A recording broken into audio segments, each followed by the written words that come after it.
नमस्कार, मैं हूं मनोज वर्मा और आप देख रहे हैं अटेंशन। और अटेंशन में आज बात होगी कि छत्तीसगढ़ के जिस फार्मूले ने मध्य प्रदेश के कांग्रेस नेताओं को टेंशन दे रखी है। जी हां, मध्य प्रदेश में कांग्रेस दिग्गजों की टेंशन सीजी के इस फार्मूले ने बढ़ा दी है। दरअसल कांग्रेस उम्मीदवारों की पहली सूची में छत्तीसगढ़ के कई दिग्गजों को टिकट दिया गया है। इसलिए अब कयास लगाए जा रहे हैं कि मध्य प्रदेश में भी दिग्विजय सिंह, कमलनाथ सहित अन्य नेताओं को चुनावी मैदान में उतारा जा सकता है। और यही उनकी चिंता का कारण भी है, क्योंकि कांग्रेस के कई बड़े नेता चुनाव लड़ने से इनकार कर चुके हैं। ऐसे में अब सवाल यही है कि क्या अब वरिष्ठ नेताओं की मनमानी नहीं चलेगी और क्या छत्तीसगढ़ का फार्मूला एमपी में भी कांग्रेस लागू करेगी। आज चर्चा इन्हीं सवालों के आसपास करेंगे, लेकिन पहले रिपोर्ट देखिए।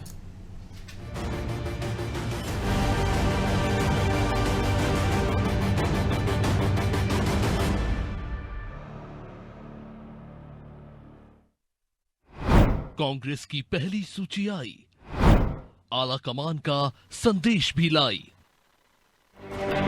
लंबे इंतजार के बाद कांग्रेस की पहली लिस्ट जारी हो गई।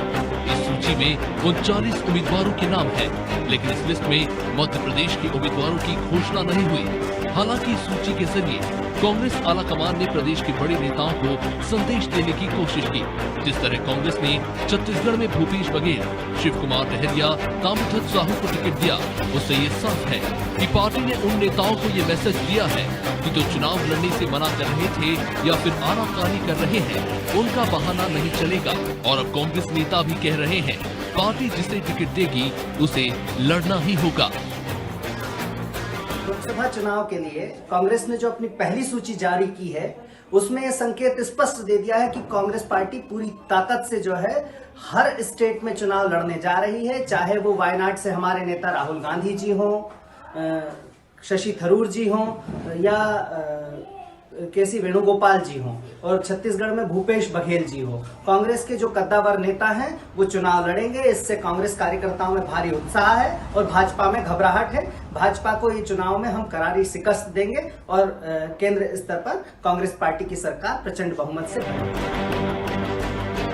इधर कांग्रेस की सूची और दिग्गजों को मैदान में उतारने पर बीजेपी तंज कस रही है।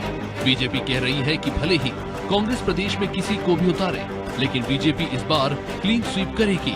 बीजेपी तो ये कह रही है कि प्रदेश में कांग्रेस के पास ढंग के नेता ही नहीं बचे हैं। तो भयाक्रांत है और जैसे इसी कारण से उन्होंने दक्षिण भारत के प्रत्याशियों की घोषणा ज्यादा की हुई है। जो 39 प्रत्याशी उन्होंने घोषित किए हैं, क्योंकि उनको डर लग रहा है कहीं उत्तर भारत में या मध्य प्रदेश में अगर कोई प्रत्याशी का नाम घोषित करें और कहीं ऐसा ना हो कि वो पद त्याग दे, कांग्रेस छोड़ दे, भाजपा में या किसी अन्य दल में चला जाए। यही डर है। इसी कारण से कांग्रेस ने मात्र 30-40 प्रत्याशियों की घोषणा की है और मध्य प्रदेश में तो एक भी प्रत्याशी नहीं किया है। तो मुझे लगता है कांग्रेस ही भयाक्रांत।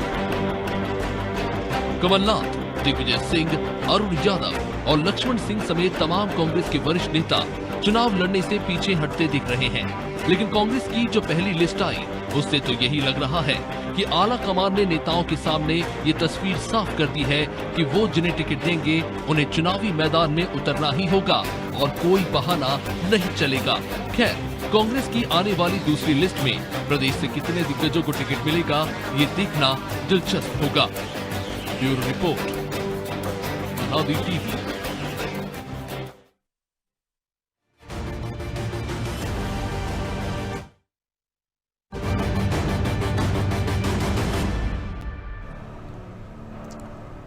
तो इसी पर चर्चा करने के लिए हमारे साथ जुड़ गए वरिष्ठ पत्रकार प्रदीप तिवारी और हमारे सहयोगी प्रभु पटेरिया और ब्रजेश चौक से।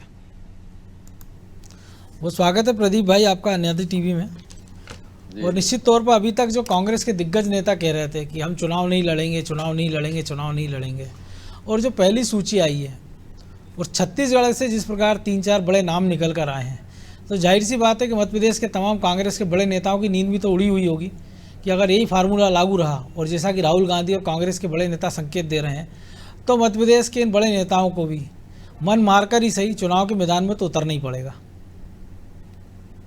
निश्चित तौर पर मनोज जी, कांग्रेस की स्थिति ये है कि कांग्रेस में जिस तरीके से कांग्रेस चाहती है कि जो बड़े राजनीतिक लोग हैं, जो बड़े नेता रहे हैं, सांसद रहे हैं, वो चुनाव लड़े मैदान पे आए, और हो सकता है कि उनकी कहीं ना कहीं कार्यकर्ताओं में पकड़ कांग्रेस पार्टी का एक वो बैनर, तो मुझे लगता है कि ये कांग्रेस का प्रयास है कि हम ऐसे अपने पुराने नेताओं को पुनः ऐसी जगह से लड़ाएं चुनाव जहां से वो जीतने की स्थिति हो। जैसे कमलनाथ जी का जबलपुर से ऐसा नाम आ रहा है दिग्विजय सिंह को लड़ाने की, तो उनको लगता है कि चूंकि जहां ऐसी हो बीजेपी की थोड़े कमजोर पोजीशन हो, उस पोजीशन में हम बड़े लीडर को अपने खड़ा कर दें या टक्कर के लीडर को खड़ा कर दें, तो हो सकता है उन सीटों पे कुछ बैलेंस बनाने की परिस्थितियां हमारी बन जाए।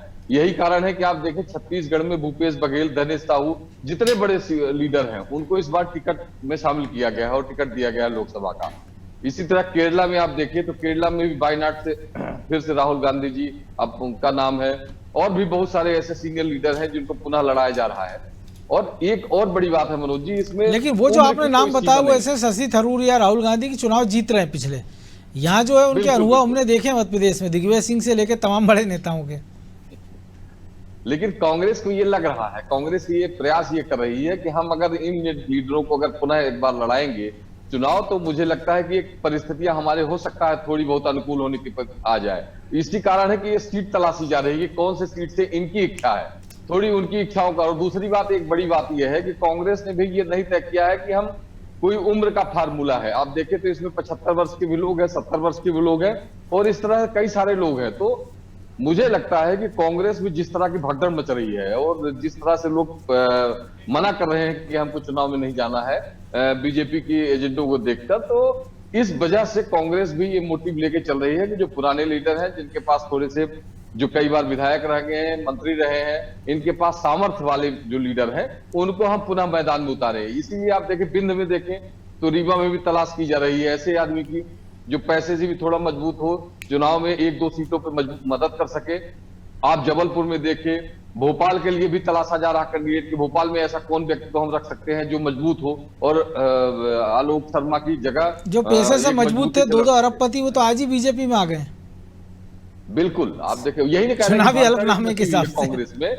और लेकिन जो बिजनेसमैन होता है ना तिवारी जी, वो फिजूल खर्च नहीं करता, इन्वेस्ट करता है तो कुछ हासिल करने के लिए, तो उनको लग रहा होगा वहां इन्वेस्ट करने से कोई फायदा नहीं है। देखिए मनोज जी, एक बड़ी बात और हम आपको कहें कि कांग्रेस हमेशा जब भी निर्णय लेती है तो बहुत देरी से लेती है। जब कोई नासूर बन जाता है कोई घाव, तब कांग्रेस निर्णय पे आती है, और उस समय परिस्थितियां ऐसी बन जाती है कि लोग छोड़कर जाने में मजबूर हो जाते हैं। चाहे वो मध्य प्रदेश की बात रही हो, चाहे राजस्थान की बात रही हो, चाहे छत्तीसगढ़ की। छत्तीसगढ़ में भी तब उप मुख्यमंत्री बनाया गया बाबा को जब वो चुनाव हार गए, लास्ट में अंतिम में उनको बनाया गया उप मुख्यमंत्री, और वो अपनी सीट ही नहीं बचा पाए। तो मुझे लगता है कांग्रेस को ये सब निर्णय पहले लेना चाहिए। मुझे ये लग रहा है कि आप देखें बीजेपी ने जिस तरह से अपने टिकट बांटे हैं अभी, इससे पहले भी कांग्रेस को टिकट निर्णय लेना चाहिए। जिन सीटों पे आप लगातार हार रहे हो, जिन लोकसभा में आपको ऐसा लगता है कि हम मजबूती से लड़ सकते हैं, तो आप कैंडिडेट खड़ा करो। कम से कम वो क्षेत्र में जाके लोगों के बीच में अपनी बात रख सकता है, कांग्रेस की जो मोटिवेशन है वो कर सकता है, कांग्रेस के पक्ष में बात कर सकता है, और लोगों को ये समझा सकता है कि हम क्यों चुनाव में आए हैं। तो ये फार्मूला कांग्रेस नहीं अपना रही। कांग्रेस कई बार ऐसा हुआ है कि सिंबल लोगों को मिलने की बात रही है तो निर्दलीय हो गए। हम एक बार पिछली बार चुनाव में देखें तो बंसवाड़ी वर्मा जी का निर्दलीय हो गया था, कांग्रेस से प्रत्याशी थे और सिंबल नहीं पहुंच पाया तो निर्दलीय हो गए। और कई बार पहुंचने के बाद भी हो जाता, हमने विदिशा में भी देखा सुषमा स्वराज के खिलाफ। लेकिन प्रभु जी, जो लक्ष्मण सिंह ने भी ट्वीट किया है कि जाम खुल गया है, और जो लोग चुनाव नहीं जीते वो नेता बने हुए थे, लेकिन जो चुनाव जीते हुए हैं कई सारे, जो कहते थे 4 दशक से राजनीति में मिस्टर मैनेजर हैं, मुख्यमंत्री रह लिए हैं, प्रदेश अध्यक्ष रह लिए हैं, अगर वो भी कन्नी काट रहे हैं तो जाहिर सी बात है कुछ एक शंका, कुशंका, आशंका तो उनके मन में भी होगी।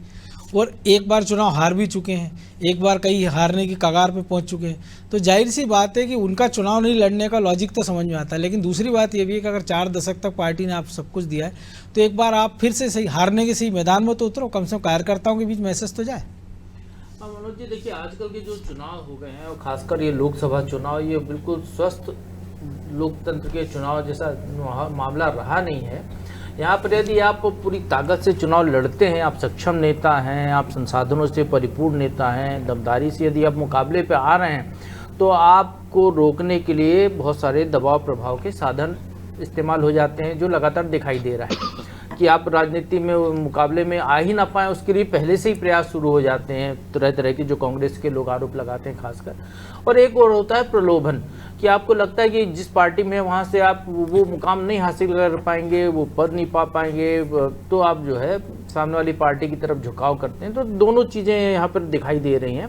कांग्रेस की उतनी बुरी स्थिति मध्य प्रदेश में नहीं है जैसे कि उत्तर प्रदेश या अन्य राज्यों में हो गई है हिंदी बेल्ट में।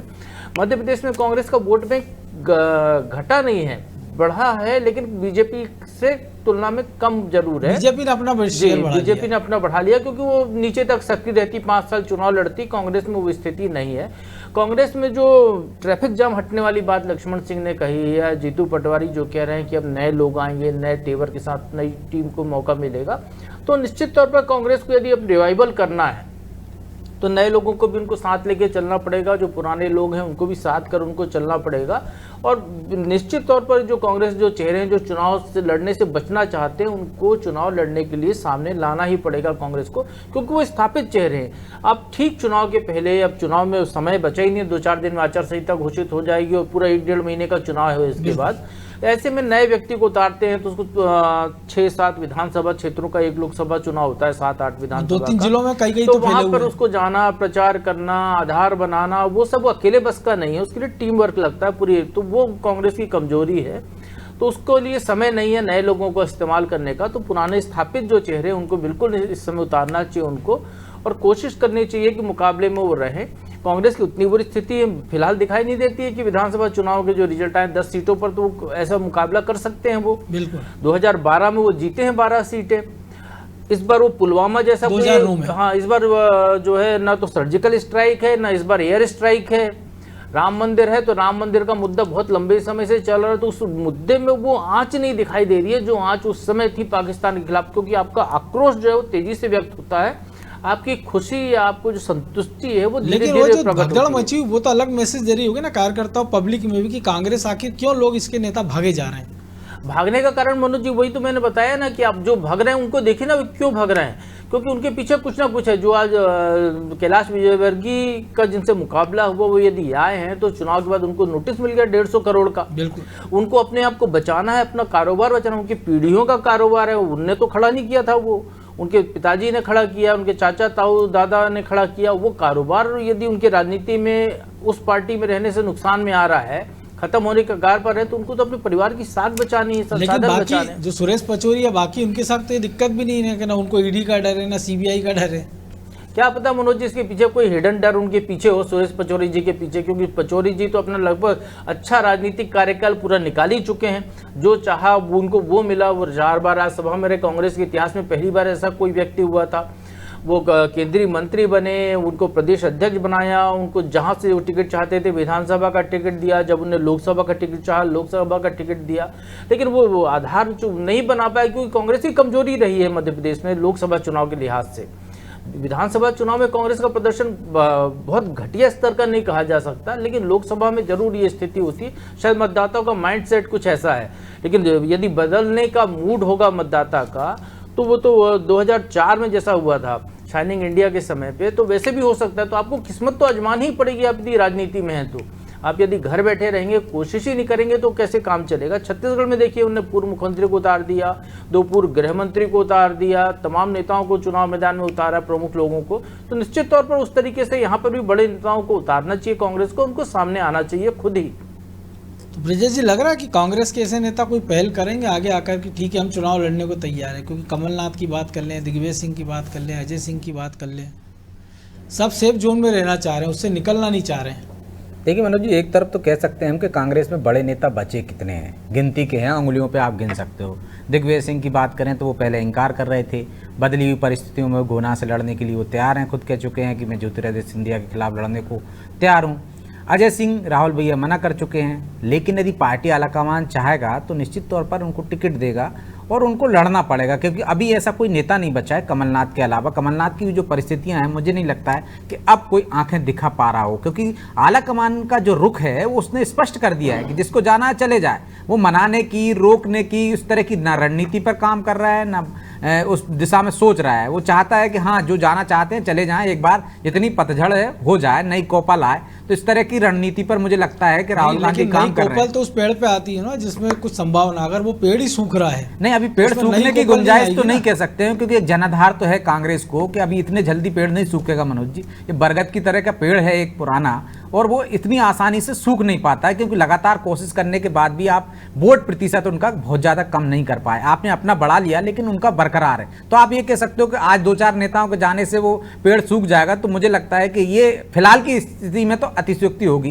कि कांग्रेस सूख जाएगी। हाँ, कांग्रेस और कमजोर हो सकती है और धीरे कमजोर हो सकती है, लेकिन सूखने की परिस्थितियां तो अभी है नहीं है। यदि वो चाहे तो अरुण यादव को लड़ा सकती है, क्योंकि अब वैसी परिस्थितियां नहीं है। और मुझे लगता है कि लड़ाने के चक्कर में ही जिस तरह के संकेत छत्तीसगढ़ से मिले हैं, जिस तरह के अन्य राज्यों से संकेत मिले हैं, जो पहली सूची आई है, उससे कहीं ना कहीं बड़े नेता जो बचे हैं, चाहे वो अरुण यादव हों, चाहे अजय सिंह हों, चाहे वो दिग्विजय सिंह हों, इन लोगों को लड़ने के लिए मजबूर किया जा सकता है। और भी ऐसे नेता हैं जो आपने पिछली बार कमलनाथ कैबिनेट में मंत्री बनाया था। आप जयवर्धन सिंह को लड़ा लो, वहां तो कुछ ऐसा है नहीं है कि पिता पुत्र एक साथ नहीं लड़ सकते हैं, बाप बेटे एक साथ नहीं लड़ सकते। विधानसभा तो बने रहेंगे, दिग्विजय सिंह लड़े तो संकट है कि राज्यसभा का। बिल्कुल, तो ऐसी परिस्थितियां भी हैं मनोज जी। तो मुझे लगता है इस बार दाव खेलने की स्थिति में है कांग्रेस, और वो चाहती है कि जब इस तरह की परिस्थिति बनी गई है कि बड़े नेता जा रहे हैं, तो एक बार दाव क्यों ना खेले कि जिसकी वजह से जिसको जाना वो चले जाए। ये जो लोग आए हैं वो हारे हुए हैं, इनसे बीजेपी को कितना फायदा होगा तो अलग की बात है, क्योंकि बीजेपी तो अपने टिकट पहले ही घोषित कर चुकी है, 5 बचे हैं, तो उनमें भी ऐसी संभावना नहीं लग रही है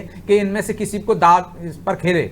तो आप देखिए कि बीजेपी की परिस्थितियां अलग है, कांग्रेस की परिस्थितियां अलग है। अब कांग्रेस मुझे लगता है कि खोने के उसके पास कुछ है नहीं, तो वो ये दाव चल सकती है। बड़े नेता जो गिनती के रह गए उनके पास, उनको मैदान में उतारना ही चाहिए उसको, और उतारेगी, मुझे ऐसी संभावना दिखती है। बिल्कुल, तो प्रदीप जी संभावना तो पूरी है, लेकिन उसके संग आशंका, शंका, कुशंका भी जुड़ी है। और दूसरी बात, अगर नेता लड़ लेते तो जाहिर सी बात है उस नेता का अपना एक वोट बैंक होता है, उसका कार्यकर्ताओं के बीच उसकी एक पकड़ होती है और कार्यकर्ताओं के बीच एक मैसेज जाता है। लेकिन जिस प्रकार से नेता जा रहे हैं, तो वो नेता भले जेब से खर्चा ना करते, लेकिन चुनाव मैदान में उतर जाते, उनके पास खोने के लिए तो कुछ है नहीं कि कार्यकर्ताओं के भरोसे हुए चुनाव लड़ लेते। 40% उनका वोट शेयर है। हो सकता है जो प्रभु जी ने कहा, हमने जो विधानसभा के आंकड़े देखे थे कि 5 लोकसभा सीट में कांग्रेस को बढ़त थी वोटों की संख्या के मामले में, वो 5 में टक्कर थे। कम से कम वहीं पर वो दमदार कैंडिडेट उतार देते पहले से, बीजेपी के पहले से, तो शायद मामला दिलचस्प हो सकता था। हमने बताया मनोज जी की कांग्रेस हमेशा बहुत लेट डिलीवरी करती है किसी चीज में। यही कारण है कि बार बार कई, आप देखिए विधानसभा चुनाव में कई सारे विधानसभा इसलिए हारी कि काफी लेट टिकट भी वितरण किया और कुछ लोगों को टिकट काट दिए। तो निर्णय का जो फार्मूला है वो कांग्रेस का कहीं ना कहीं आशंका भरा हुआ है। जो आपने आशंका वाली बात की, संशय वाली बात की, वो यही बात है। और यही कारण है कि आप कई सारी सीटें कांग्रेस की बहुत मजबूत है। आप देखें तो रीवा हो गई, सीधी हो गई, सतना है, जब छिंदवाड़ा है, टीकमगढ़ है, मुरैना है। तो इस तरह की बहुत सारी सीटें ऐसी है जो कांग्रेस अगर थोड़ा सा दम लगा दे तो कांग्रेस जीतने की स्थिति में है। लेकिन यहाँ एक तो प्रत्याशी का चयन सही तरीके से नहीं कर पाना। जैसे आप रीवा में देखें, रीवा में अभी एक टिकट अभय मिश्रा को दिया गया सिमरिया विधानसभा से, और वो 600 वोटों से निकाल लिए।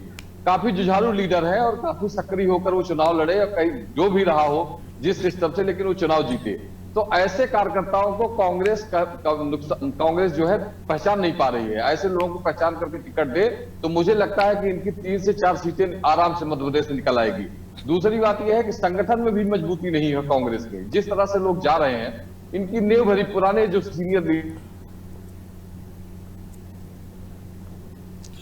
लगता है कुछ तकनीकी दिक्कत है। तो प्रभु जी, सीनियर लीडरों के पास भी मौका तो है, और अगर आला कमान चाहे, लेकिन अगर आला कमान के कहने से वो लड़ लें, लेकिन अनिच्छा से लड़े, तो भी लड़ना नहीं लड़ना बराबर है, क्योंकि जुझारूपन तो आपको फील्ड में उतर के दिखाना पड़ेगा, तेवर दिखाना पड़ेंगे। लेकिन विधानसभा के चुनाव के हार के बाद से ना नेता प्रतिपक्ष को इतना मौका मिला है, और अध्यक्ष भी ऐसे तेवर दिखा नहीं पाए अभी।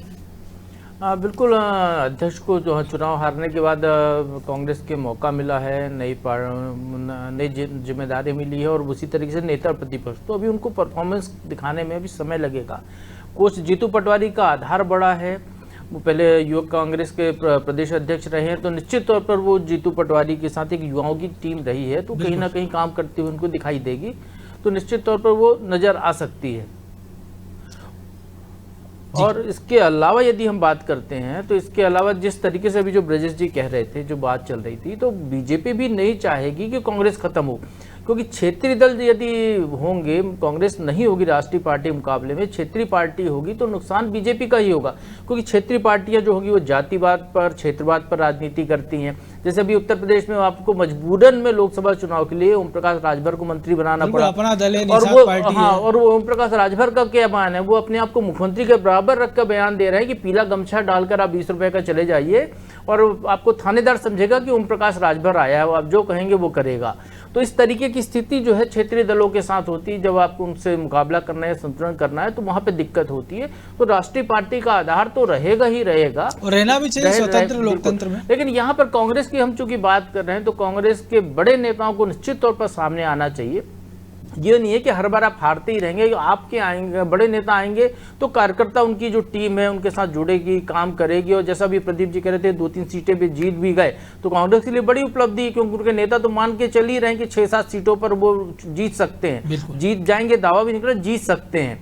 तो यदि वो 6-7 भी जीत रहे हैं तो उनके लिए बड़ी उपलब्धि, क्योंकि 28 सीटें जो बीजेपी जीती थी उसमें से यदि अब कुछ और कम कर ले रहे हैं बीजेपी की, तो निश्चित तौर पर कांग्रेस के लिए उपलब्धि है। तो उसके लिए तो सामने आना ही चाहिए। और कांग्रेस में जब आप ये याद रखिए, नेता तब बनता है जब पार्टी विपक्ष में होती है। सत्ता पक्ष में तो तमाम लोग हैं, उनको वहां पहचान का संकट होता है, क्योंकि जो मंत्री है वो पहचाना जाएगा, विधायक को सवाल करने के मौके नहीं मिलते, वो ऐसे गंभीरता से वैसे वो आक्रामक नहीं हो सकते, मंत्री सवाल नहीं कर सकते। तो वो यहाँ पर जो आ रहे हैं तो वो तो डंपिंग यार्ड में आ रहे हैं। आप ये मान के चलिए वो अपने निजी कारणों से या किन्हीं कारणों से डंपिंग यार्ड में आ रहे हैं। अभी जो आज जो आए हैं आप बात कर रहे हैं, उसमें से गजेंद्र सिंह राजू खेड़ी एकमात्र ऐसा नाम है जो धार से दावेदारियों की सूची में हो सकता है। बीजेपी से एक बार विधायक रह चुके हैं, बीजेपी से बहुत पहले विधायक रहे, तो कांग्रेस सांसद रहे हैं, तो एक बार वही एक नाम है जिसको धार से बीजेपी टिकट दे सकती है। बाकी जो आए हैं उनमें से कोई भी ऐसा नहीं है जिसको लोकसभा टिकट की दावेदारी में आ रहे हो। तो ये तो डंपिंग यार्ड में आ रहे हैं, और बीजेपी को एक माहौल बनाना है देश में कि कांग्रेस के तमाम बड़े नेता छोड़कर हमारे साथ आ रहे हैं, तो आप आते जाइए, डंप करते जाइए। अब बताइए मध्य प्रदेश स्वच्छ भारत अभियान अपना कांग्रेस में भी चला रहे हैं, तो ब्रजेश जी एक छोटी सी प्रतिक्रिया, समय की कमी है, तो बेहतर मौका यह भी है कि कांग्रेस का आला कमान ही कह दे कि किसी दिग्गज को मैदान में नहीं उतारना, सारे युवा चेहरे मैदान में उतार दें कि ठीक है इस चुनाव में ना सही अगले चुनाव में एक लीडरशिप तैयार कर ले। निश्चित तौर पर ये एक गंभीर वो होगा, मुझे दाव चलना कि एक तरह से आप तमाम नए युवाओं को उतार दो, तो आपका जो कार्यकर्ता है वो चार्ज नहीं होगा और उसको नेता को भी समझने में समय लगेगा। तो मुझे नहीं लगता है कि अभी ऐसी परिस्थितियां हैं, बड़े नेताओं पर दाव खेलना चाहिए जिससे माहौल बनता है। उनके साथ साथ आप ज़्यादा संख्या में उतार सकते हो। बड़े नेता मैंने पहले भी कहा कि गिनती के हैं, तो उन नेताओं को भी आप मैदान में उतारो जिससे लगे कि कांग्रेस जीतने के लिए लड़ रही है, सिर्फ इसलिए कि नहीं कि लीडरशिप तैयार करना। हर राजनीतिक दल की कोशिश होती है कि वो चुनाव जीते, जीतना ही अंतिम लक्ष्य होता है। नेता तैयार करना एक दूसरा लक्ष्य होता है। राजनीति में तो अंकों का ही अंकगणित बिल्कुल चलता है। नेता तैयार करना होता है, तो मुझे लगता है कि ऐसा दाव चलना घाटे का सौदा हो सकता है। माहौल बनाना, कार्यकर्ताओं में जोश बनना भी बड़े नेताओं को मैदान में उतारने के लिए जरूरी होता है। लेकिन नेता तैयार करना इतना भी आसान नहीं है, कांग्रेस को भी पता, लोगों को भी पता। बहरहाल समय इतना ही था, बहुत धन्यवाद प्रदीप जी। तो निश्चित तौर पर पार्टी के दिग्गज नेता अगर खुद चाहें तो अपने से पहल कर सकते हैं कि इस चुनावी मैदान में बीजेपी की चुनौती ग्रहण करने के लिए हम तैयार हैं, तो निश्चित तौर से कांग्रेस के कार्यकर्ताओं में उत्साह जगेगा। लेकिन जब बड़े नेता अनमने हों और आला कमान के चाबुक के डर से वो मैदान में उतरेंगे, तो क्या वो इतनी गंभीरता से चुनाव मैदान में उतर पाएंगे, लड़ पाएंगे, बीजेपी का सामना कर पाएंगे, ये देखना भी एक दिलचस्प होगा। अटेंशन में आज इतना ही, मुझे दीजिए इजाज़त और आप देखते रहिए अनादि टीवी। नमस्कार।